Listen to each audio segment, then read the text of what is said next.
Today is all about half-inch drive ratchets. We got some cheap ones and we got some expensive ones. There's 6 different brands in total, ranging from $34 up to $240. If you're in the market for a half-inch drive ratchet, this video is for you.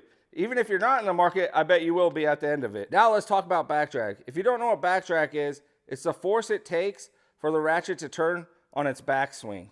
Now, why is this important? It's important because if you're in a tight spot and you can't reach your socket to hold it, and you swing it on the back drag, and if it's too stiff, the socket will also turn backwards before the ratchet really engages. This all has to do with inefficiency. And that's why back drag is important. Now, it's not the end all be all of everything, but you want as little back drag as you can have, really, as long as it doesn't compromise the strength of the actual gears and ratchet. What I use to test the back drag is these little Torx screwdrivers. I ran a test on them completely stock. Then I changed out the lubrication for Lucas Freedom Oil, because I have found that this is about the best lube you can have for your ratchets when it comes to the back drag. Out of the box and with the lube, the best back drag by a very large margin was the Gearwrench. This is a 122th ratchet, so it makes sense. Usually the higher the gear ratio, the smoother the back drag. This thing is pretty impressive. It came in at 6, which is like on the level of 3/8 ratchets. Very impressive for a half-inch. Even after the lube change, the Cat and the Capri didn't really change that much. Off the shelf, these things wouldn't register. They were over 24 inch ounces. After the lube change, I got the Capri down to a 17 and the Cat came in at 22. Just, in my book, not very acceptable in this day and age. The DieHard almost got cut in half once it did the lube change, and it came in at 13 inch ounces, which is really good for a half-inch drive. The Icon also came in really well at 12 after the lube change. Before the lube change, this ratchet basically did not work. The snap-on in the stock configuration came in at 18. After the lube change, it cut it all the way down to 9, which is really good. It's a pretty smooth ratchet. If you ever used one of these, you know they're a nice ratchet. To me, the most important thing when it comes to a flex head ratchet, outside of the back drag being decent, is how much flex is in the actual head. I don't like a real loose head at all. I don't want it to flop around when you're using it. I want it tight, but also when I get on it, I don't want it to feel like it's gonna bend. I just don't like it. It's just the feel in my hand. I'm not a fan of it. And when it comes to how much flex is in this ratchet and how the heads move, the worst one out of the box by a very, very large margin was the Icon. This thing out off the box was junk. Now, I did some stuff to make it better. I put a shim in there. Now it's actually almost too tight, but I like it that way. Yeah, you do. It works out a lot better now, but off the shelf, this thing is complete trash.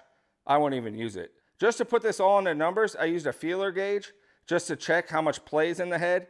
I don't really have a very good way to test how much movement it is. I'm not set up for it, so I just used the feeler gauge. That gives you a pretty good idea about where you are. The Icon off the shelf came in at 18th thou, which is a lot. You can really feel it. The Gearwrench is the second worst. It's coming in at 15th thou, which is a lot. You can visibly see this moving. To me, this always makes it feel like it's cheaper than it actually is. The Capri comes in at 13th thou. Again, you can feel it flexing, but it's a little bit better than the Gearwrench, way better than the Icon. The head's actually decently tight on here. I think the spring is strong, but there's enough gap in there, and that's why you can feel it moving. Next one up is the DieHard. Hi there. How you doing? Coming in at 7th thou, ain't too bad. Definitely tighter than the other one so far. You can still feel a little bit, but it really ain't that bad. The next one is the snap-on. To me, I can't really tell the difference between this one and the DieHard in my hand. There's a little looseness, but you need a little bit, just to get your flex. I feel like all you're feeling really is just the spring. And the snap-on is coming in at 4th thou. So again, pretty tight. But honestly, in my hand, I can't tell the difference between the snap-on and the DieHard. Now, from the snap-on to the Gearwrench, big difference. And from the snap-on to the Icon, huge difference. This Cat Williams is by far the tightest. I could barely get a feeler gauge in here. Honestly, I couldn't. I'm going to say it's coming in at 1 thou. There's no deflection, but honestly, the head's not that tight. So I think it's just a very tight tolerance, but the spring is a little loose. Spring could probably use a little tweak to tighten it up if you want to. Everything with flex heads all really kind of how you like them. If you want them stiff as heck, you can stiffen them up. If you want them loose as hell, you can loosen them up. The next test I did was how much deflection was in the Anvil itself. I tested this by using a dial indicator on the head and just moving it up and down. The best 3 were actually the cheapest ones, which was pretty surprising. The Icon and the DieHard both came in at 15 thou, where the Capri came in at 16. Very close. Couldn't even tell the difference when you're using them. Now, the Icon one, you got to make sure you have the wave washer. I know a lot of people complain about that.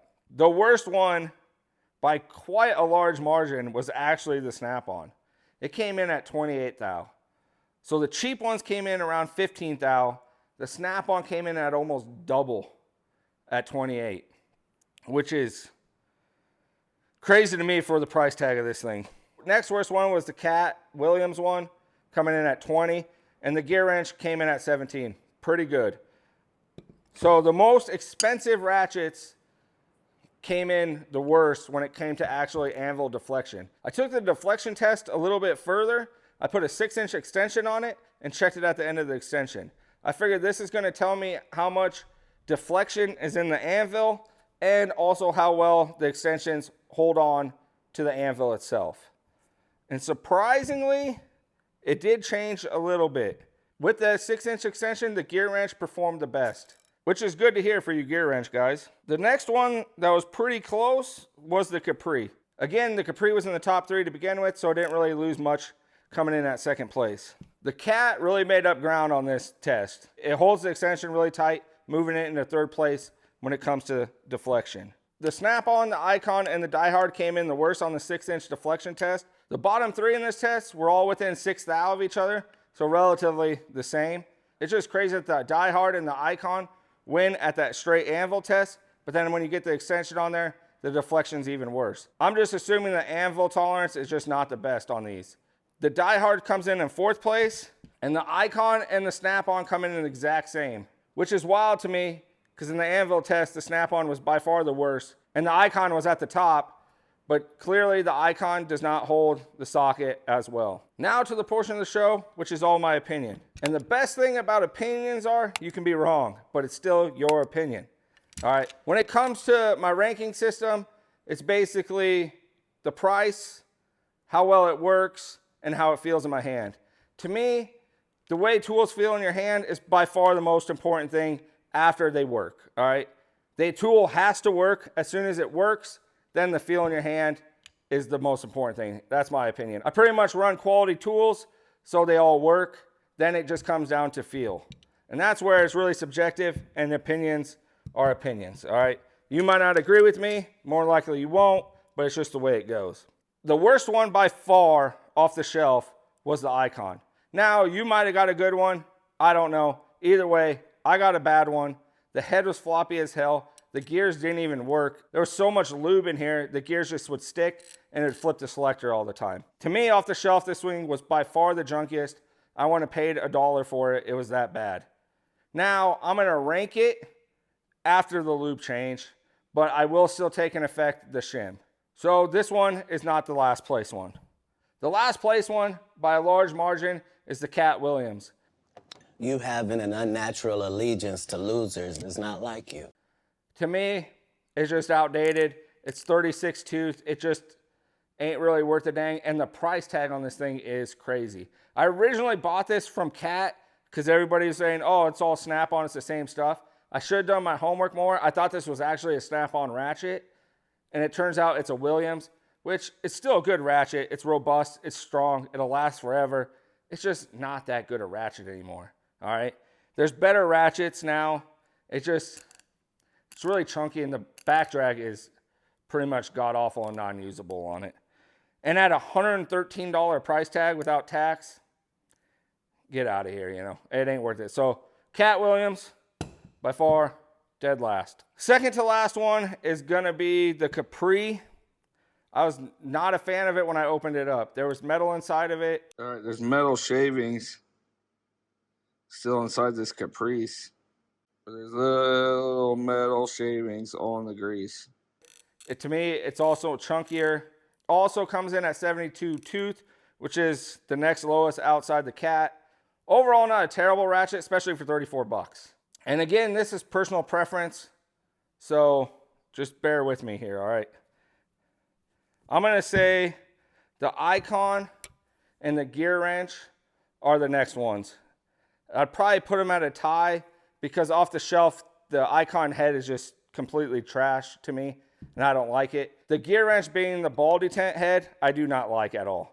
I'd rather have a regular locking head or a non-locking head. My personal preference is I don't like locking heads at all. I've never had a good ratchet with a locking head, but every one I've had to me was junk, and I really do not like ball detent ones. I get that they hold you in position more, but you can tweak your ratchets a bit, take 5 minutes, and make them way better than the ball detent ones, in my opinion. Now, when it comes to the back drag and the use of this ratchet, this thing's pretty good. I'm not a huge fan of the way this like front is designed with the flatness. It's all right. It's just, I don't know. A lot of times I kind of rest my hand on here, put my hand up higher to short throw when it's going quick. I don't know. It didn't feel the best in my hand. Honestly, if this thing didn't have this ball detent, which I was thinking about taking out, which I probably will, I think this would be a very good ratchet. The Icon, if you put the shim in the head, this thing probably the best ratchet on the table, but we're not counting it that way. So we're just going to do a tie between the Gearwrench and the Icon. We'll put the Gearwrench ahead because it is smoother in the mechanism. It is a pretty nice ratchet. I'm just not a fan of the ball detent. Gentlemen, we have a decision to make. Chief Allen. These two really surprised me, all right? I got the Snap-on and the DieHard here. To me, the DieHard is probably your best bang for your buck. In my opinion, I would take this DieHard apart right away. You don't even have to take the Anvil off. Just take the cover up, spray some brake clean in there, dump in some Lucas, put it back together, call it good. I think you'd have a really good ratchet, and there's nothing really to complain about this ratchet except the handle to me. All right. I'm not a comfort grip handle guy, but overall, this is a very good ratchet. If you're a comfort grip guy and this price comes in at 41 bucks, I don't think you can beat that for $41. That's the second cheapest out of all of these. And to me, it's way nicer than the Icon off the shelf. I feel like this thing gets the job done. For a budget guy, this is a go-to ratchet. The comfort grip actually ain't bad on a breaker style ratchet because it is smooth in your hand. I just don't like the way they never last. That's my problem with the comfort grips. But either way, if you're looking for a budget-friendly ratchet, I think this is the one. Now, again, sue me. She could sue me. Sue me. I like Snap-on. They just feel good in your hands. This is by far the best ratchet, but it's the most expensive ratchet. This thing's $240 compared to $40, which this ratchet is well within its range of this one. Now, the Snap-on seems way more beefier. It's just the way it is. It's going to last longer, more than likely, than any of them on this table. The problem with this Snap-on, outside of the cost, was the lack of quality when it came to this tool. When I took this thing apart and looked at the gears, they were damaged, and it blew my mind. I had to do a double take. I thought it was a gear from a different ratchet. I'm like, no, this is a Snap-on. Where you take the DieHard apart and it's completely machined well. There's no imperfections. There's no signs of abuse of anything. And it's just no problems over here. But the Snap-on, you could clearly see the gears were probably thrown in a tote during manufacturing, or maybe even it dropped off of someone's bench or something. I don't know. But they were damaged. Now, you can't feel it. I can't tell that the gear is damaged. For $240, this thing should be pretty much flawless, all right? I also don't like how sharp these edges are on this thing. I feel like that should be smoothed out a little bit more. I mean, I'm being nitpicky because it's $240. When a $40 ratchet really compares with it. It doesn't make sense to me. But again, you're buying a quality product made in the USA. I do like that. This thing will probably last forever. And it's a tool you can always hand down to somebody else. I don't really feel like I'm going to be handing down a Capri to anybody, or even really this DieHard. The handle ain't going to last, just the way it is. I'd like to hear what your favorite ratchet is. Do you own any DieHards? Do you like them? Have you had any problems with them? I must have missed 60 minutes. What are you saying? The DieHard by far is the best ratchet for the money. Ain't no doubt about that. If you follow my steps in my other video, the Icon can become a really good ratchet for the money. The Snap-on, if you can afford it, you're not going to go wrong. You already know that. Wish the quality was better for the price tag, but it is what it is. Have a good day.